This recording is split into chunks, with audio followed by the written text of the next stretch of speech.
మేము పెన్నులకు ప్రార్థన చేస్తాం, ప్యాడ్లకు ప్రార్థన చేస్తాం. ప్రభువా ఎగ్జామ్ పేపర్ మీద ప్రైజ్ ద లార్డ్, దేవునికి స్తుతి కలుగును గాక, మహిమ కలుగును గాక అని రాస్తాం. మార్కులు అవే వచ్చేయాలి. ప్రభువా ఎట్లా వస్తాయి?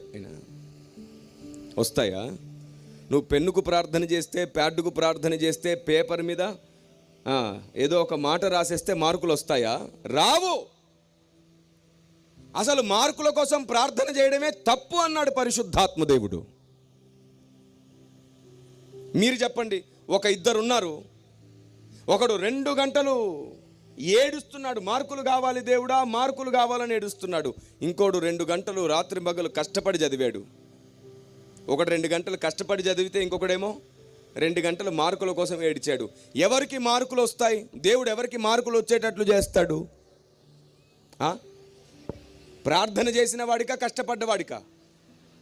చూసారా, న్యాయం మీకు కూడా తెలుసు.